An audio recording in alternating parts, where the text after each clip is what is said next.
पुढे बोलूयात. मनोज जरांगे पाटलांनी पुन्हा एकदा भाजपच्या नेत्यांवर तोफ डागली. आरक्षणाच्या मुद्द्यावरून कोणत्याही नेत्याला माफी नाही. आरक्षण नाही तर सगळं साफ होणार असा इशारा जरांगे पाटलांनी दिलाय.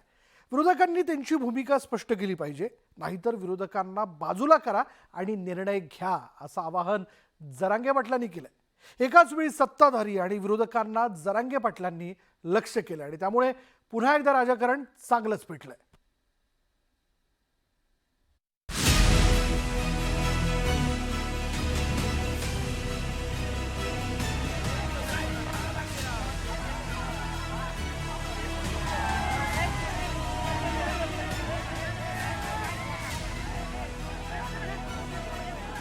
मराठा आरक्षणासाठी मनोज जरांगेंनी जनजागृती आणि शांतता रॅलीचा दुसरा टप्पा सुरू केलाय. शांतता रॅलीच्या दुसऱ्या टप्प्याच्या सुरुवातीला मनोज जरांगेंनी जोरदार शक्ती प्रदर्शन केलं. या शक्ती प्रदर्शनामुळे मराठा समाज बांधव मनोज जरांगेंच्या सोबत असल्याचं स्पष्ट झालं. सोलापुरातून शांतता रॅलीचा एल्गार करत 13 ऑगस्टला शांतता रॅली नाशिकला पोहोचणार आहे. तर रॅलीची सुरुवात करण्याच्या आधी घेतलेल्या पत्रकार परिषदेत मनोज जरांगेंनी भाजपच्या नेत्यांवर चांगलीच आगपाखड केली. नारायण राणेंना मराठवाड्यात येऊ नका असं म्हटलेलं नाही, याकडे जरांगे पाटलांनी लक्ष वेधलं. तसंच हे उगाच माझ्या अंगावर येत आहेत असा टोला जरांगेंनी लगावला. नारायण राणे देखील मराठवाड्यात येणार आहे, त्यांनी देखील माध्यमाशी बोलताना समाजात जाणार आहे. मला कोण आवडत पण ही भूमिका आपण सामान्याची राज ठाकरे यांच्याबाबत घेतली की नारायण राणे यांच्याबाबत असणार आहे? अहो दादा, मी म्हणलोच नाही ना, पण मी त्यांना म्हणलो का तुम्ही मराठवाड्यात येऊ नका. मग मराठ्यांना कळतं ना, हे जाणून बुजून भांडण विकत घ्यायला, हे जाणून बुजून माझ्या अंगावर यायला काय यायला, तर मी गरिबांचं काम करायलोय हे माझ्या मराठ्याला कळतंय. त्यांना हे माहीत नाही. त्या दिवसापासून ज्या जे पक्षाचे नेते विरोधात गेले, मराठी बाहेर पडायला लागले. नारायण राणे नंतर मनोज जरांगेंनी प्रवीण दरेकर, देवेंद्र फडणवीसांवर जोरदार हल्ला चढवला. प्रवीण दरेकर अभियान नाही तर षडयंत्र करत असल्याचा आरोप जरांगेंनी केला. प्रवीण दरेकर देवेंद्र फडणवीस यांच्या माध्यमातून षडयंत्र करत असल्याचा गंभीर आरोप जरांगेंनी केलाय. दरेकर साहेब चांगलं काम करायला ना, पुढं वाईट करायला. माझ्या विरोधात अभियान राबवलेत, मराठी पूर्ण संपले पाहिजेत यासाठी अभियान नाव दिलंय, पण ते षडयंत्र आणि सापळा आहेत. माझ्या विरोधातला आणि माझ्या समाजाच्या विरोधातला फडणवीसांनी रचलेला तो सापळा आहे. त्यांनी हे सुरू केलेले हे अभियान. आमचेच लोक फोडून, काही समन्वयक फोडून हे पत्रकार परिषदा घ्यायला लावायच्या, हे मराठ्यांच्या विरोधातले षडयंत्र आहेत. मनसे अध्यक्ष राज ठाकरेंनी महाराष्ट्राला आरक्षणाची गरज नाही असं वक्तव्य केलं. त्यामुळे राज ठाकरे आता मनोज जरांगेंच्या टार्गेटवर आले. राज ठाकरे शब्दांचा खेळ करतायत, मात्र आरक्षण आणि रोजगाराचा विषय वेगळा आहे असं मत जरांगेंनी व्यक्त केलं. रोजगाराचा आणि आरक्षणाचा संबंध ते तंटबाजी शब्दाची, आणि शब्दाचे खेळ त्यांनीच खेळावं. दुसऱ्याला शब्दाचे खेळ नाही खेळता येणार त्यांच्या इतके. त्यांनी एक नाही सांगितलं, पण जे मला त्यांनी सांगितलं की आरक्षण मिळणार नाही किंवा सरकार देणार नाही, त्यांनी एक नाही सांगितलं की मी त्यांना आरक्षण समजून सांगितलं होतं. त्यावेळेस ते मला असं म्हणले होते की मी मुंबईला जातो आणि माझ्या अभ्यासक बोलवतो, असं असेल तर मग मराठ्याला आरक्षण मिळू शकतं. हे नाही सांगितलं त्यांनी.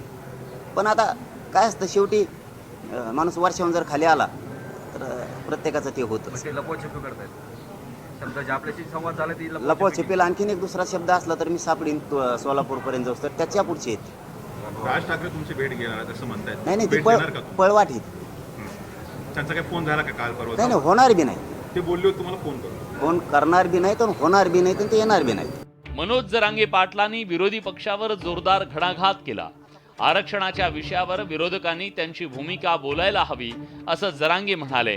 विरोधक भूमिका स्पष्ट करणार नसतील तर त्यांना बाजूला करा असं परखड मत जरांगेंनी व्यक्त केलंय. समाजाचं काम करणाऱ्या नेत्यांनी जर भावना समजून घेतली गोरगरिबांची, तर लय कल्याण होईल. पण या अशा नेत्यांना माफी आहे का? कोणत्या त्यांनी विरोध केला, आता बॅनर्स लावले. अभियानात येत ना सगळे दाटोमुटी चाले. बघू 29 तारखेपर्यंत काय होतं. आरक्षण दिलं नाही, सगळ्यांचा विषय संपला. आरक्षण दिलं तर आम्हीच राजकारणात जाणार नाही, त्यांना लक लाभ. मी नाही, माझा समाज बी नाही. नाही दिलं कोणीच येणार नाही. माफीन फिफीचा तुम्ही ते विषयच काढू नका. मी कोणाचंच नाही, तुम्हाला खरंच सांगतो. आणि सगळ्या नेत्याला माहीत झालं, मराठ्याला माहीत झाले, कोणाचंच नाही. मनोज जरांगे पाटील आणि भाजपमध्ये मागील काही दिवसांपासून थेट संघर्ष सुरू झालाय. 288 आमदार पाडा असं वक्तव्य मनोज जरांगेंनी केल्यानंतर त्यांच्यात राजकीय लढाईला तोंड फुटलं.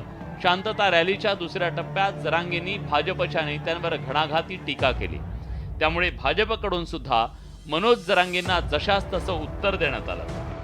जो त्या ठिकाणी अण्णासाहेब आर्थिक विकास महामंडळाच्या माध्यमातून मराठा समाजाच्या तरुणांना त्या ठिकाणी 1 लाख तरुणांना उद्योजक बनवण्यासाठी सहाय्य करतो, तो माणूस षडयंत्र रचणार. सारथीच्या माध्यमातून शिष्यवृत्ती देऊन मराठा तरुणींचं भविष्य घडवण्याचा प्रयत्न करतो, तो माणूस षडयंत्र करणार. जिल्ह्यात वसतिगृह निर्माण करून मराठा समाजाच्या भविष्याची चिंता करणारा देवेंद्र फडणवीस सारखा माणूस हा षडयंत्र रचतो, हे बोलणं जे मराठा समाजाच्या डोळ्यात धुळपेक करण्याचा प्रयत्न आहे.